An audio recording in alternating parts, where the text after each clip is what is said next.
Someone says nothing's wrong. Everyone else accepts it. You don't. The smile arrived late. The voice went flat. The room changed after one name was mentioned. Then you spend the next hour wondering whether you caught something real or invented a problem. If that feels familiar, this video will show you when to trust what you notice, when anxiety is writing the story, and how to stop carrying every room home with you. Because your strength is not noticing everything first. It is knowing what deserves a second look and what you can release.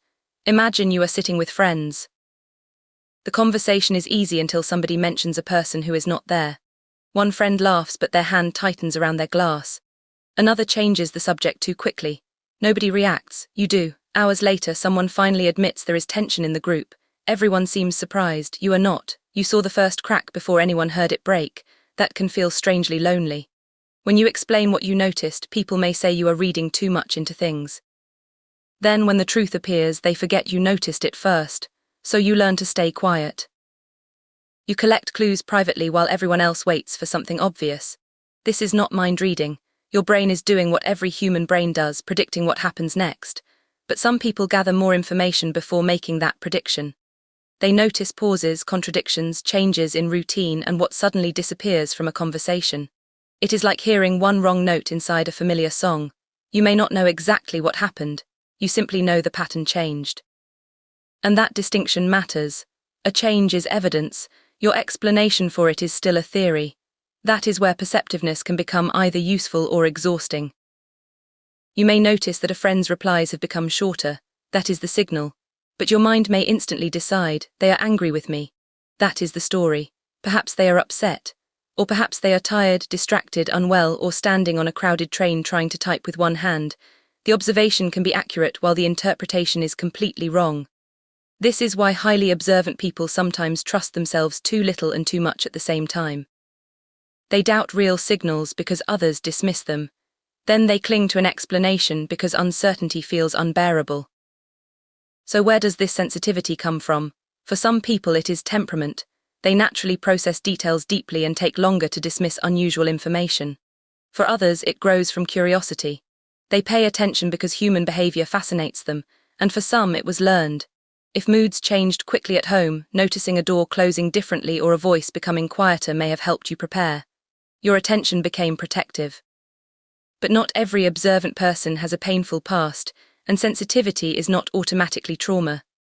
What matters now is whether your awareness serves you, or keeps you permanently on guard. Here is a simple way to tell. Separate what happened into 3 parts: the signal, the story, and the next step. First, name only the signal, not they are hiding something. Say they paused before answering and avoided the question. Describe it as if a camera recorded it. Second, name the story your mind created. I think they are hiding something. Those 2 words, I think, protect you from turning a possibility into a fact. Third, choose the smallest useful next step. Ask one calm question. Wait for another piece of evidence, or do nothing yet. You are allowed to notice something without immediately confronting it, solving it, or making it your responsibility. That last part may be the hardest, because when you are good at reading a room, people begin using you as its emotional control center. You smooth over tension. You translate what one person meant to another. You detect discomfort before anyone asks for help.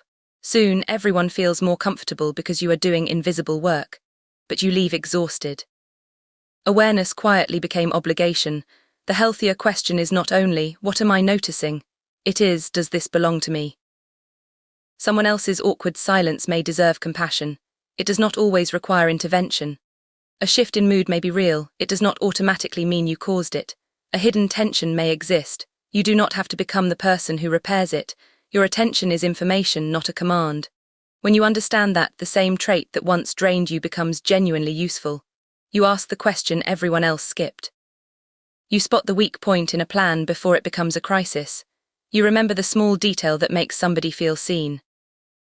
You sense when a story, friendship, or decision does not quite fit. Not because you always know more than everyone else, because you stay with details that other people move past. But the goal is not to become impossible to fool. Nobody is. The goal is to become more precise, trust the detail, question the conclusion, choose your response. That is the difference between intuition and fear. Fear says, I notice something, so danger must be coming. Clarity says, I notice something. Let me stay curious. One closes the world around you, the other helps you see it more honestly. So the next time a smile arrives half a second late, you do not need to ignore it. And you do not need to build an entire hidden story around it. Notice it, hold it lightly. Let reality give you the next piece. You were never too sensitive for seeing what others missed. You may simply have needed permission to stop carrying all of it. Your gift is not that nothing escapes you. It is that you can look closely without losing yourself inside what you see. And once you learn that, being the person who notices becomes less like a burden and more like a quiet kind of power. If this made you feel understood, subscribe to Big Y Club. We explain the hidden patterns behind who you are and help you use them without letting them use you.